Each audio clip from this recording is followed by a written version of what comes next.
Assalaamu calaykum kusoo dhawaada muuqaalkan ciwaankeena maanta wuxuu ku saabsan yahay xanuunka iyo keenaan peptic ulcer. Peptic ulcer waa maxay? Peptic ulcerka ciwaanadan dambe ama muuqaaladan dambe ayaa kusoo qaadan doonaa, balse haddaan si kooban kugu sheego waa nabar ka soo baxo xuubka caloosha iyo xiidmaha yaryar ama mindhiciraha yaryar. Peptic ulcer waxaa la isku dhahaa isku darka gastric ulcer iyo duodenal ulcer. Midka caloosha ka soo baxaya nabarka waxaa loo yaqaanaa gastric ulcer, halka kan mindhicirada ama xiidmaha yar ka soo baxayo loo yaqaano duodenal ulcer. Inta aanan u gudagelin xanuunka ay keenaan, waxaan isla eegaynaa qaabka loo qiimeeyo xanuunka. Micnaha dadka caafimaadka ka shaqeeyo sida neeriska iyo dhakhaatiirta, inta badan dhakhaatiirta waxay adeegsadaan wax la dhaho Socrates marka la qiimeynayo xanuunka. Socrateskaas waa 8 eray, eray walba wuxuu u taagan yahay micno gaar ah, waxayna muhiim u yihiin markii history takinga ama qofka bukaanka la wareysanayo uu dhakhtarka uu wareysanayo ayay muhiim u yihiin. Historygana waxaa la lahaa 70% ilaa 80% wuxuu ka caawinayaa ogaanshaha ama diagnoska aad gaaraysid ama inaad cudurka ogaatid.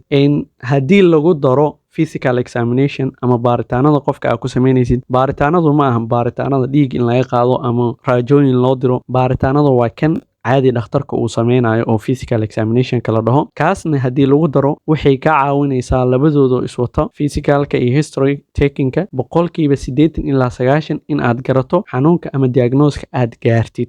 Markaas waxaa soo haray 10% xamal ayaa ka soo haraysa in aad cudurka si sax u garatid. 10kaasna waxaa ka caawinayo 2 ilaa haddii u badato 3 baaritaan oo aad dirsato. aan u soo laabana marka qiimeynta xanuunka. 8 eray anagoo isticmaalayno, mid walba wuxuu u taagan yahay si ay ila fahantaan. Esta waxay u taagan tahay site ama goobta oo xanuunka ka jiro, meesha saxda ee xanuunka uu ka sheeganayo bukaanka. waxay u taagan tahay onset ama goortii uu bilowday xanuunkani.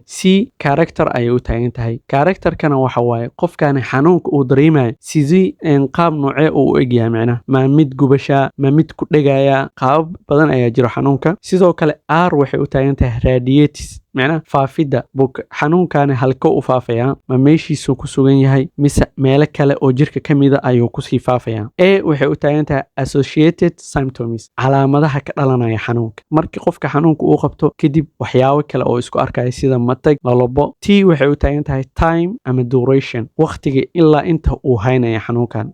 waxay u taagan tahay exacerbating or relieving factors, labadood oo israacay waa micnaha waxyaabaha ku kicin karo xanuunka, waxyaabaha kaga sii dari karo iyo waxyaabaha ka khafiifin karo. Sna waxay u taagan tahay severity, darnaanshaha inta ay la eg tahay xanuunka. Marka hadda waa isla garanayaan filayaa sidii aan ku qiimeyn lahayn xanuun walba. Xanuunka kaliya gaar uma ahan xanuunka oo caloosha, xanuun walba ayaa sidaas loo qiimeeyaa 8daas qodob iyadoo loo eegayo. Dhakhtarkana wuxuu ku ogaan karaa bukaanka markii uu historyga ama wareysanayo, wuxuu weydiinayaa open question, wax loo su'aal furan. Su'aasha furan oo kale tusaale waxaa ka mid ah markii bukaanka uu ku yimaado waxaad leedahay maxaad ka caawinaysaa, waa open question. Bukaanka markaas wuu hadlayaa, isaga wuxuu leeyahay xanuun kida adiga wixii oo dhan uu kuu sheegaa. Markaas waxaad kala baxaysaa adiga boontiska aad rabtay. Intuu hadlayo haddii boontiyadii aad rabtay, tusaaloo kale xanuun uu ka cawday, xanuunkii uu kaaga sheekeynaya. Marka xanuunka 8 qodob waxaa laga yaabaa inuu intuu hadlayo uu kuu sheego. Marka haddii uu kuu sheego waa si la raba, hadduusan kuu sheegin markuu hadalkiisa dhammaysto asigoo hadalka ka baxo, markaas kadib ayaa waxaad weydiinaysaa closed question, macnaha su'aalo xiran. Tusaaloo kale xanuunka halkay ka dareemay ii taabo, macnaha waa su'aal xiran sooma, halkaana ka dareemaa bis jawaabteeda noqon karta, faahfaahin kale ma geli karo. su'aalihii xiran markaa weydiisid waxaa kuu soo bixi doona hadhowdii qodobadii aa u baahneed oo dhan.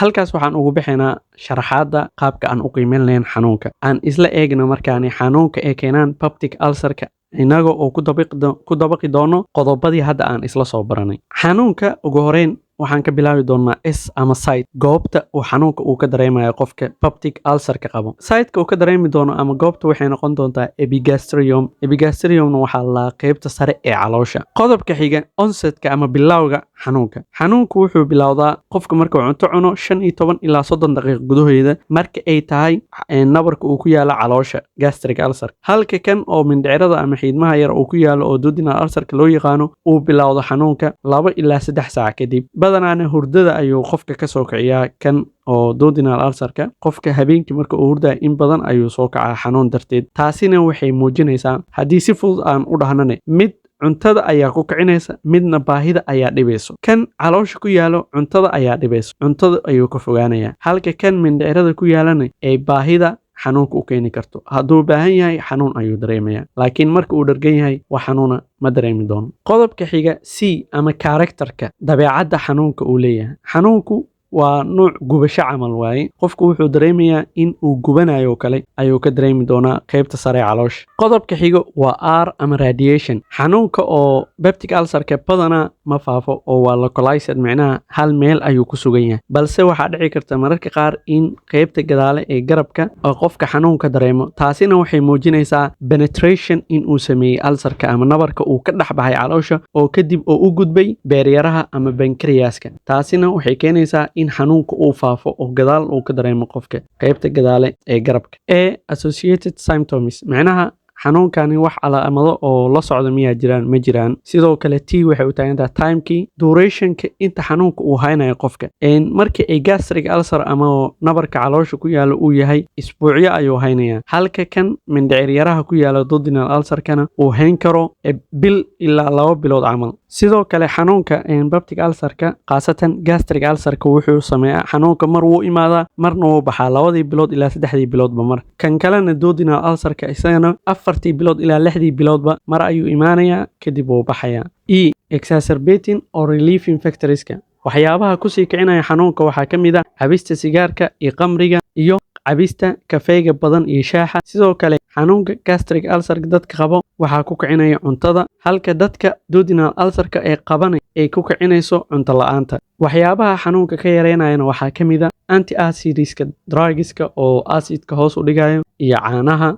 Sidoo kale qofka markii uu matago xanuunka oo gastric ulcerka wuu ka yaraanayaa ama wuu ka fiicnaanayaa, iyo qaadashada cuntooyinka xanuunka duodenal ulcerka ayaa kaga yaraanaya. Qodobka ugu dambeeya waa S oo u taagan severity. Xanuunka peptic ulcerka aad ayuu u daran yahay, qofka xitaa habeenkii kama seexan karayo. Halkaas ayuu inoo egahay ciwaankeena maanta. Muuqaalkeena xiga ama muuqaaladeena xiga waxaa ku soo qaadan doonaa xanuunka peptic ulcer isaga oo dhammaystiran. Haddii aadan nagu soo biirin, nagu soo biir, sidoo kale asxaabtaada la wadaag, muuqaalkana la garay. Waxaa inoo balan muuqaalka xiga hadduu Alla idmo. Khayr badan.